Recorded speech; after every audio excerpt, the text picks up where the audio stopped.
विद्यालय में भवन का भी कमी है, जो कि बच्चा ज़्यादा है और विद्यालय भवन जो है कमरा कम पड़ जाता है। जहाँ भी ज़िले में एक्स्ट्रा क्लासेस विद्यालय की आवश्यकता है उस पर हम लोग काम कर रहे हैं और ये दिखेगा। और रेणु जी का जो है प्रारंभिक पढ़ाई कह रहा है कि नेपाल से हुआ, ये एकदम गलत है। प्रारंभिक पढ़ाई इस विद्यालय में हुआ। नमस्कार, प्रणाम दोस्तों, मैं हूँ आप सबका छोटा भाई के कृष्णा। अभी आप लोग देख रहे हैं एक प्यारा सा यूट्यूब चैनल कृष्णा न्यूज। दोस्तों मेरे पीछे देख रहे काफ़ी सारा पब्लिक का मूवमेंट का भीड़ लगा हुआ। आप लोग सोच रहे हुए कहाँ का वीडियो और कैसा मूवमेंट का भीड़ लगा हुआ। और मेरे साथ अभी मैम जुड़ी हुई है, डीडीसी मैम जुड़ी हुई है, रोजी कुमारी मैम जुड़ी हुई है। तो मैम आपको हमारे यूट्यूब चैनल कृष्णा न्यूज में स्वागत है। थैंक यू जी। आज जो मैम आप यहाँ पे आके उद्घाटन किया है बास्केटबॉल का प्रांगण में, इसके लेके क्या कहिएगा? आप लोग देख ही रहे हैं, मनरेगा की तरफ से प्रखंड में हम लोगों ने आज बास्केटबॉल प्लेग्राउंड का उद्घाटन किया है। बच्चों में काफ़ी जोश है, आम पब्लिक में भी जोश है, तो हम लोग इसको और विस्तृत रूप भी देंगे। हम लोग का प्लान है, इसको हम लोग बाउंड्री वाल दे करके रेणु पार्क भी हम लोग बनाएंगे। और आम जनता से सहयोग का अपील है कि हम जो भी काम कर रहे हैं सरकारी योजना, उसकी सुरक्षा और उसका बढ़ावा देने में सहयोग करें। बच्चों के सर्वांगीण विकास के लिए हम लोग और भी काम करते रहेंगे। ये मेरी तरफ से, जिला प्रशासन की तरफ से मीडिया को ये है कि आप लोग इसका भी ख्याल करेंगे और इसके बचाव, रक्षा और संवर्धन में अपना सहयोग करेंगे। दोस्तों जैसे कि आप लोग देख रहे हैं, रुचि मैम ने बता ही दिया सारा बातों को। और हमारे साथ वर्तमान जिला परिषद जुड़ी हुई है किरण देवी जी। मैम आपको भी हमारे यूट्यूब चैनल कृष्णा न्यूज में स्वागत है। जो आप आए हैं मनरेगा वाले खेल कूद का प्रांगण में, जो यहाँ पे हमारे रुचि मैम भी आई हुई थे और उद्घाटन किए हुए हैं, उसके लेकर आप क्या कहिएगा?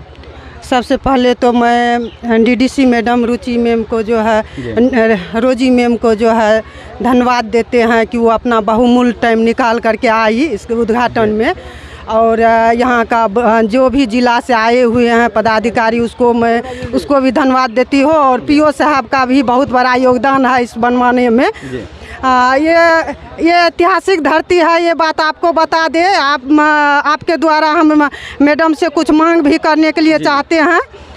सामने जो भवन है, वो भवन जो है फणेश्वरी नाथ रेणु जी का जो है प्रारंभिक पढ़ाई वही हुआ था। जो कि फणेश्वर नाथ रेणु का आप लोग बुक अगर पढ़े होंगे, हर एक बुक में उसका नाम दर्शाया गया, जो यहीं से पढ़ के वो वहाँ तक पहुँचे हुए। और यहीं का ही ये जो आप बोले कि बुक में लिखा हुआ है, यही हम लोग को बहुत दुख का बात है। कोई भी बुक में ये नहीं लिखा हुआ है कि पढ़ाई सिमरवानी मध्य विद्यालय से हुआ है। और इस कोई इंटरनेट पर भी इस चीज़ को सर्च करने के बाद नहीं मिल रहा है। हम चाहेंगे कि वो उसका मेंशन हो और मैडम के द्वारा इस भवन को साहित्य और संस्कृति के एक भवन के रूप में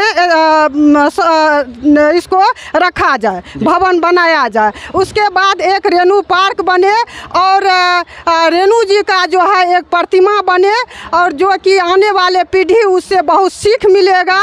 और आज भवन का जो है, यहाँ विद्यालय में भवन का भी कमी है, जो कि बच्चा ज़्यादा है और विद्यालय भवन जो है कमरा कम पड़ जाता है। इसलिए हम चाहते हैं, आज मैडम से मांग है मेरा कि भवन बनाया जाए। उसके बाद ग्राउंड जो ये बाउंड्री वाल हो, और इस ऐतिहासिक धरती को, ऐतिहासिक जिस टाइम में जो है देश आज़ाद होने से 1916 में ही विद्यालय बना था, जबकि एक ही जिला था, पूर्णिया जिला, किशनगंज जिला, अररिया जिला नहीं था, एक पूर्णिया जिला था। उसी टाइम का ये विद्यालय है। और रेणु जी का जो है प्रारंभिक पढ़ाई कह रहा है कि नेपाल से हुआ, ये एकदम गलत है। प्रारंभिक पढ़ाई इस विद्यालय में हुआ।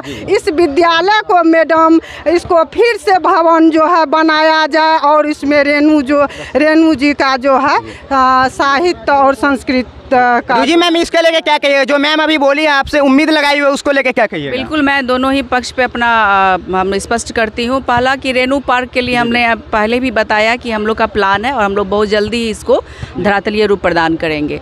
स्कूल के लिए एक्स्ट्रा क्लासेस या बिल्डिंग की आवश्यकता है। कल भी हमारी बैठक हुई है शिक्षा विभाग के साथ। इस पर काफ़ी ज़ोर शोर से हम लोग काम कर रहे हैं और मुझे लगता है अक्टूबर से पहले ये धरातल पर दिखेगा। जहाँ जहाँ भी ज़िले में एक्स्ट्रा क्लास विशेष विद्यालय की आवश्यकता है, उस पर हम लोग काम कर रहे हैं और ये दिखेगा। जी दोस्तों, आप लोग तो देख ही लिए, सारा चीज़ आप लोग सुन ही लिए हैं, रुचि मैम भी बता दिया है और हमारे वर्तमान जो जिला परिषद है किरण देवी भी बता दी। तो आप लोग नीचे कमेंट बॉक्स में अपना फीडबैक जरूर दीजिएगा और इस वीडियो के बारे में क्या कहना चाह रहे हैं वो भी जरूर बताइए। चलिए दोस्तों, फिर मिलते हैं कुछ नए वीडियो लेके, तब तक के लिए जय हिंद जय भारत।